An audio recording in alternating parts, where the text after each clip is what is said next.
8 দলের চ্যাম্পিয়ন্স ট্রফির মিশনে টিকে আছে 4টি। ভারত ও নিউজিল্যান্ডের সাথে যোগ দিয়েছে সাউথ আফ্রিকা ও অস্ট্রেলিয়া।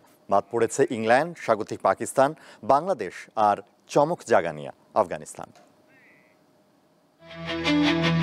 হাইব্রিড মডেলের এবারের আসর নিয়ে শুরু থেকে চরম উত্তেজনা। সেই উত্তেজনাকে পাশ কাটিয়ে এখন সেমিফাইনালের লড়াইয়ের অপেক্ষা, যেখানে প্রথম সেমিফাইনালে ভারত লড়বে অস্ট্রেলিয়ার বিপক্ষে আর সাউথ আফ্রিকার প্রতিপক্ষ নিউজিল্যান্ড। তবে এবারের আসরে আলোচনার কেন্দ্রে রয়েছে বৃষ্টি। এরই মধ্যে বৃষ্টিতে ভেস্তে গেছে 3টি ম্যাচ।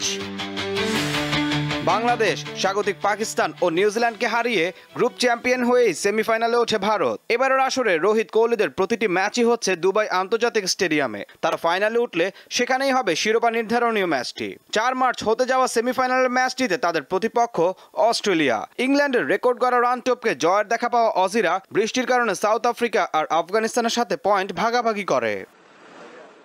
5 মার্চ দ্বিতীয় সেমিফাইনালটি হবে লাহোরের গাদ্দাফি স্টেডিয়ামে, যেখানে মুখোমুখি হবে নিউজিল্যান্ড আর সাউথ আফ্রিকা। পাকিস্তান আর বাংলাদেশকে হারিয়ে গ্রুপ রানার আপ হয়ে সেমিতে নাম লেখায় কিউইরা। অন্যদিকে সাউথ আফ্রিকা ইংল্যান্ড আর আফগানিস্তানকে হারিয়ে সেমিতে ওঠে। লাহোরে বৃষ্টির সংখ্যা আছে সেমিফাইনালেও।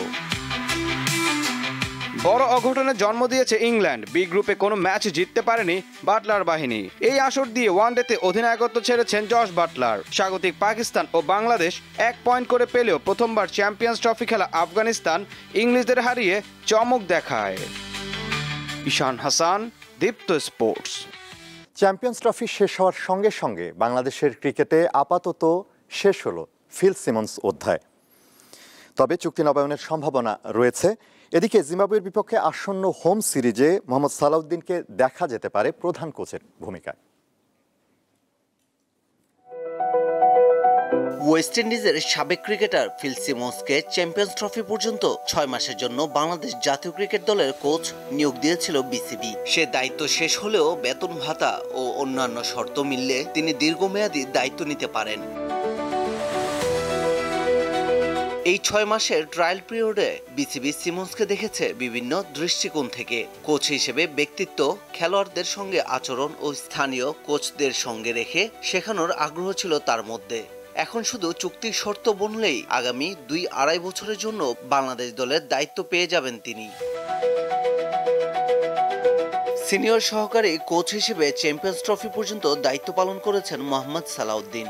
আর সিমন্সের মতো একজন বিদেশি প্রধান কোচ রেখে জাতীয় দলের সহকারী কোচদের সারিতে স্থানীয় কোচদের আরও প্রাধান্য দেওয়াই ছিল বিসিবির লক্ষ্য।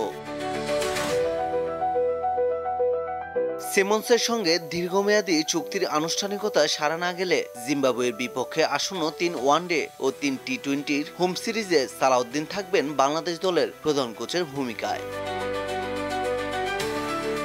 পারভেজ খোকন, দীপ্ত স্পোর্টস। এই ছিল আজকের ইসলামী ব্যাংক দীপ্ত স্পোর্টস। দেশ বিদেশের খেলাধুলা নানা রকম খবর পেতে দীপ্ত স্পোর্টসের সাথেই থাকুন আর চোখ রাখুন দীপ্ত টিভির ডিজিটাল প্ল্যাটফর্মগুলোতে।